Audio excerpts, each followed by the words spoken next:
Hi hello ನಮಸ್ಕಾರ ಎಲ್ರಿಗೂ. ಇವತ್ತು ನಾವು ವಾಷಿಂಗ್ ಮಿಷಿನ್ ಟರ್ಬೋ ಕ್ಲೀನ್ ಯಾವ ರೀತಿ ಮಾಡೋದು ಅಂತ ನೋಡ್ತಾ ಹೋಗೋಣ. ಇದು LG ವಾಷಿಂಗ್ ಮಿಷಿನ್ ಆಗಿರುತ್ತೆ.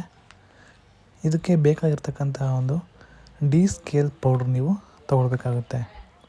ಸೊ ಡಿ ಸ್ಕೇಲಿಂಗ್ ಪೌಡ್ರ್ ಅಂತ ಎಲ್ಲ ಶಾಪ್ಗಳಲ್ಲಿ ಸಿಗುತ್ತೆ. ಸೊ ಈ ಥರ ಇರುತ್ತೆ ನೋಡ್ಬೋದು. ಸೊ ಈ ಒಂದು ಪ್ಯಾಕೆಟ್ನ ಫುಲ್ ಹಾಕಬೇಕಾಗುತ್ತೆ. ಸೊ ಇದಾದಮೇಲೆ ಇದನ್ನ ಎಲ್ಲಿ ಹಾಕೋದು ಅಂತ ನೋಡೋಣ. ಸೊ ಈ ಒಂದು ಟ್ರೇನ ನೀವು ತೊಗೋಬೇಕು. ಸೊ ಅಲ್ಲಿ ಏನು ಲೆಫ್ಟ್ ಸೈಡ್ ಕಾಣ್ತಿದೆಯಲ್ಲ, ಅಲ್ಲಿ ನೀವು ಆ ಪ್ಯಾಕೆಟ್ ಫುಲ್ನ ಇಲ್ಲಿ ಹಾಕಬೇಕು. ಸೊ ಈಗ ಮೊದಲಿಗೆ ನಾವು ಪವರ್ನ ಆನ್ ಮಾಡ್ಕೋಬೇಕು. ಸೊ ಪವರ್ ಬಟನ್ ಇಲ್ಲ, ಅದನ್ನು ಪ್ರೆಸ್ ಮಾಡಿ.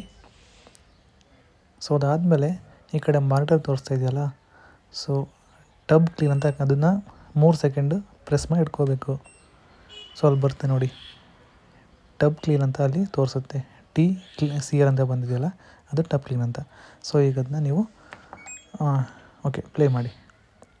ಸೊ ಇಷ್ಟೇ ನೀವು ಮಾಡಬೇಕಾದ್ರೆ ಏನು ಮಾಡಬೇಕಾಗಿಲ್ಲ. ಸೊ ಅದು ಆಟೋಮೆಟಿಕಲಿ ಇಷ್ಟು ಟೈಮ್ ಅಂತ ತಗೊಳುತ್ತೆ.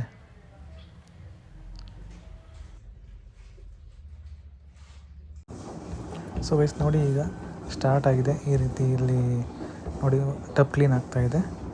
ಇಲ್ಲಿ ನೋಡ್ಬೋದು ಫೋಮ್ ಕ್ರಿಯೇಟ್ ಆಗ್ತಾಯಿದೆ. ಸೊ ನೀಟಾಗಿ ವಾಶ್ ಆಗ್ತಾಯಿದೆ ಅಂತ ಅರ್ಥ. ಸೊ ಇಲ್ಲಿ LED ನೋಡ್ಬೋದು ಸ್ನೇಹಿತರೆ. ಸೊ ಟೈಮಿಂಗ್ಸು ಆಟೋಮೆಟಿಕಲಿ ತಗೊಳುತ್ತೆ, ನಾವೇನು ಸೆಟ್ ಮಾಡೋದೇನು ಬೇಕಾಗಲ್ಲ. ಸೊ ಇಷ್ಟೇ, ಅದು ಆಟೋಮೆಟಿಕಲಿ ಮುಗಿದ ಮೇಲೆ ಆಫ್ ಆಗುತ್ತೆ.